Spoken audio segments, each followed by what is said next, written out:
Olá pessoal, tudo bem? Eu sou a professora Charlene, sou professora de História e hoje eu vou trazer para vocês um pouquinho sobre a Guerra Fria, tá? Esse conflito chamado de Guerra Fria, ele leva esse nome porque ele vai começar após a Segunda Guerra Mundial, com duas grandes potências que se destacam após o conflito, que vão ter sistemas econômicos antagônicos diferenciados entre si. Então, quando termina a Segunda Guerra Mundial, nós temos então os Estados Unidos como potência, né, hegemônica, representando um sistema capitalista, esse sistema que busca o lucro, que busca a ampliação do mercado econômico, que há um consumismo muito desenfreado da população. E, em contrapartida, a gente tem um outro país que também se destaca no final do conflito, que é a União Soviética, a famosa Rússia. Então, a União Soviética ela já havia instalado um sistema antagônico ao sistema capitalista, que é o socialismo. O socialismo visa acabar com as desigualdades sociais, ele luta pelo fim dessa luta de classes, né, entre o explorado e o explorador. Então vai haver um nivelamento ali econômico. Então não é uma potência que visa o lucro, a ampliação dos mercados. Não, ele se preocupa mais com a questão interna, né, estatizando a economia, tornando tudo do Estado. E isso era uma ameaça ao sistema capitalista, né? Que visa o lucro, que visa essa questão da riqueza, da ampliação desse lucro. Então, os Estados Unidos já lança de imediato, né, essa questão da ameaça do perigo vermelho, que seria a ampliação e o domínio, né, do sistema capitalista no mundo, principalmente depois de um conflito onde os países estão em crise. Então, a Europa, nesse momento, a gente tem que entender que ela atravessou um conflito de proporções mundiais, uma guerra mundial, a Segunda Guerra, que deixou mais de 50 milhões de pessoas, né, mortas, um atraso econômico, porque os países pararam as suas indústrias para produção bélica, estão com uma crise econômica e de infraestrutura gravíssima. Então a Europa vai sentir muito mais esse baque. E quando um país atravessa uma crise, ele corre um grande perigo da adoção de uma economia dita socialista. Então, os Estados Unidos, logo em seguida, já lança, né, essa questão do perigo vermelho. E aí vai começar essa briga ideológica por tanto a União Soviética quanto os Estados Unidos tentar corromper o máximo possível de países a adotar o seu sistema econômico, ok? A Alemanha, gente, né, ela sai da Segunda Guerra sendo dividida em 4 zonas de ocupação, que eu vou mostrar no mapinha aqui agora, tá? Então, aqui a gente tem um mapa, né, da Alemanha, dividido em 4 zonas de ocupação. Então, nós temos aqui a zona britânica, a zona francesa, a zona dos Estados Unidos e da União Soviética. E sabemos também que após essa Segunda Guerra Mundial, aí, logo em seguida é criada a ONU, até porque lá na Primeira Guerra Mundial foi criada a Liga das Nações, que era para manter a paz, e ela não teve muito sucesso, então se criou a ONU, que é a Organização das Nações Unidas em prol da paz, para evitar conflitos mundiais. E aí logo, né, que termina essa Segunda Guerra Mundial, já se começa a Guerra Fria, em 1945, e ela vai mais ou menos até 1991. Alguns historiadores também tratam que o final da Guerra Fria é a destruição do Muro de Berlim em 1989. Bom, quando é que começa a Guerra Fria? Quando o presidente Truman lança a doutrina Truman, né? Dando início, que ele diz que a população mundial estava atravessando aí um momento de perigo vermelho, que o terror comunista avançava pelo mundo e que isso era preciso ser barrado. Então ele já lança essa rivalidade em 1947 contra, né, a União Soviética. E aí começa essa Guerra Fria, que é uma guerra que não teve um conflito direto, por isso ela é chamada de fria, até porque no final da Segunda Guerra Mundial os Estados Unidos lançam as bombas atômicas sobre Hiroshima e Nagasaki contra o Japão, e logo em seguida a União Soviética também cria bomba atômica. Então imagina, né, um conflito com bombas nucleares, não se sabia a proporção disso, então ficou uma ameaça no ar de um conflito. Então mais uma guerra fria e não quente, nesse sentido. Então, uma disputa mais diplomática aí entre quem adotaria o sistema econômico de um ou de outro. Também é chamado, né, a Guerra Fria de mundo bipolar. Por que mundo bipolar? Nós temos dois polos, capitalismo e socialismo. Então, ambos vão querer trazer o máximo possível de potências de países para o seu sistema econômico, tá? Bom, o capitalismo e o socialismo, né, gente, ou dito comunismo, já é o socialismo implantado na prática. Aqui a diferença básica entre eles é que o capitalismo visa o lucro, o comunismo não, ele visa acabar com a desigualdade social. Aqui nós temos uma livre concorrência, porque os sistemas, então, vão agir de forma a lei da oferta e da procura, de uma certa liberdade. Enquanto aqui nós temos uma economia planificada, ou seja, o Estado estatiza a economia, tornando tudo para si.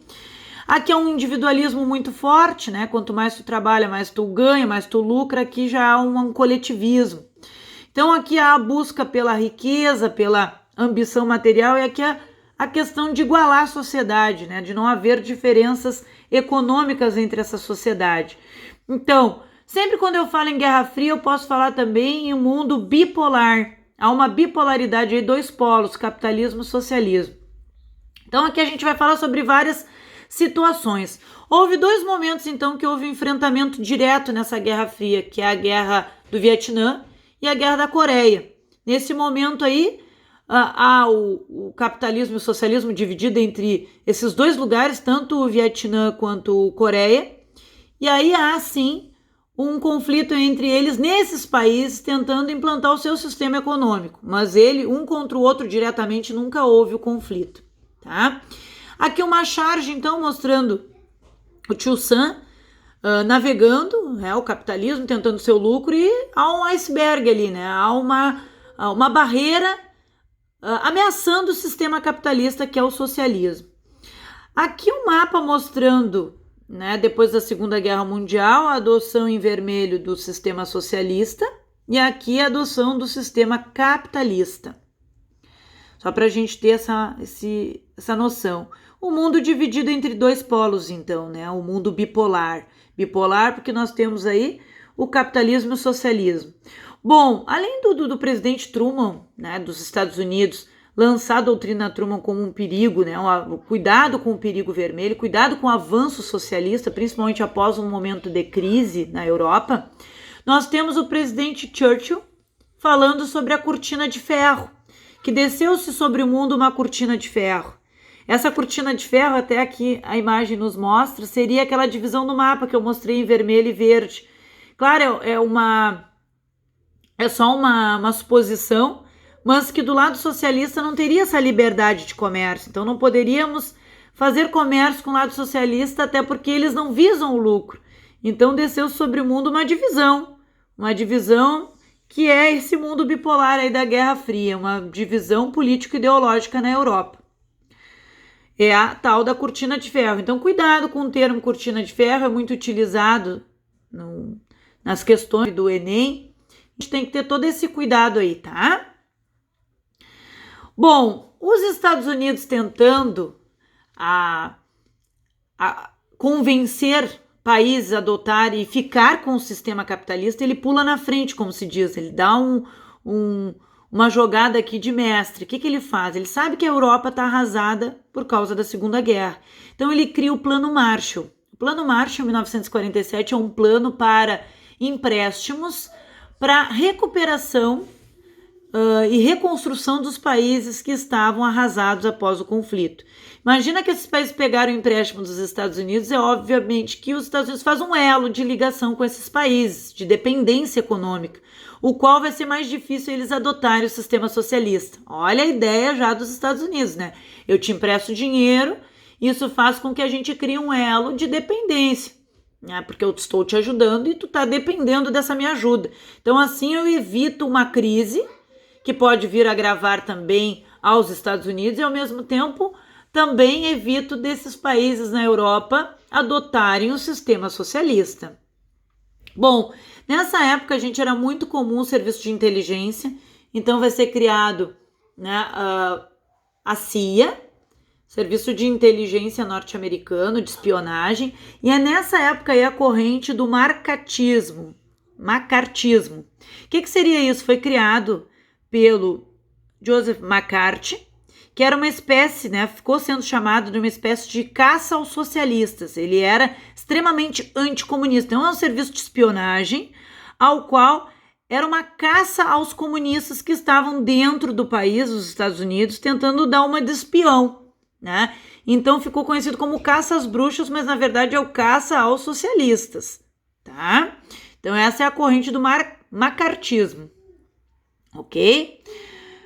Bom, em contrapartida também é criado, os Estados Unidos cria, além do sistema, né, da CIA, de inteligência, ele cria também, né, esse caça aos socialistas, que é um serviço de espionagem, ali, o macartismo, caça às bruxas, e também cria a OTAN, Organização do Tratado do Atlântico Norte, que é uma espécie, né, de apoio militar a todos os países de cunho capitalista.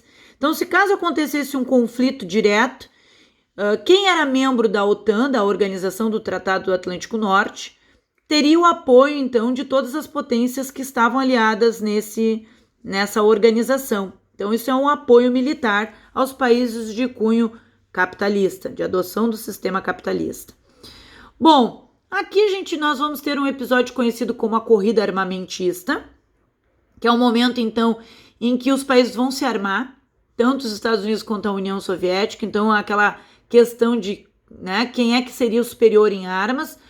Então, cuidado nas questões, ó, nas imagens, ó, né, tem mísseis, tem aviões, né? Então, aqui mostra essa questão dos países aí, já, né, nessa questão da corrida armamentista. Bom, os Estados Unidos, obviamente, eles tinham, né, essa questão da invenção da bomba atômica, enquanto que a União Soviética vai ter que inventar a bomba atômica, né? Então, em 1949, a União Soviética cria a bomba atômica. Os Estados Unidos, em 1952, cria a bomba de hidrogênio. Em 1953, a União Soviética também cria a bomba de hidrogênio. Então, eles meio que vão se equiparando nessa questão do armamento, né, dessa corrida armamentista, ok? Bom, como os Estados Unidos tinham criado a OTAN, a Organização do Tratado do Atlântico Norte, em apoio militar, se caso acontecesse uma guerra aos países capitalistas, a União Soviética também vai criar o Pacto de Varsóvia, que foi criado em 1955 com o objetivo de apoio militar a todos os países de economia socialista. Então, o Pacto de Varsóvia representa o socialismo, enquanto a OTAN vai representar o apoio militar ao sistema capitalista. Tá? Então, nós temos a OTAN de um lado, o Pacto de Varsóvia de outro. Assim como os Estados Unidos também criou um serviço de espionagem, que era a CIA, a União Soviética vai criar a KGB, que também é um serviço de espionagem que vai tentar prender, né, pessoas que estavam dentro da União Soviética disfarçados, tentando, né, alguma informação. Então, ó, os Estados Unidos vai ter a CIA, enquanto a União Soviética vai ter o serviço de espionagem, que é a KGB. Bom, houve um período de crescimento muito forte da União Soviética também, tá, após o Stalin, que é com o Khrushchev. E aí a gente parte, então, para a corrida espacial, onde eles não podiam, né, se enfrentar diretamente, então eles investiam em armamentos e também ao espaço. Isso obteve também o serviço, né, da questão dos satélites, né? Então, quem vai primeiro ao espaço seria os soviéticos, né, no governo de Khrushchev, que coloca o primeiro satélite artificial, o Sputnik, em 1957. Ainda em 57, ele lança o Sputnik 2, que leva o primeiro ser vivo, que é a cadela Laika, né, ao espaço. Depois, em 61, os soviéticos colocam o primeiro homem no espaço, Yuri Gagarin, a bordo da nave Vostok. Somente em 69, com o sucesso da missão Apollo 11, é que os Estados Unidos, então, vão colocar o homem à Lua, né? Então, aqui o Sputnik 1, soviético, Sputnik 2, soviético, a cadelinha Laika, como eu falei para vocês, e a NASA, então, o serviço da NASA, né, essa questão na corrida espacial, é que coloca, então, depois o homem à Lua. Aqui primeiro homem ainda russo, né, o Yuri Gagarin. E aí depois, né, os Estados Unidos também colocam o John Glenn dando 3 voltas na Terra. E Apollo 11, a missão, né, que coloca o homem na Lua. Tá? Então aqui tá os 3 que foram e pisaram na Lua. Ok, pessoal? Bom, eu vou dividir essa aula em 2 partes para a gente poder finalizar a questão da Guerra Fria, que ainda tem bastante assunto para a gente conversar. Ok, pessoal?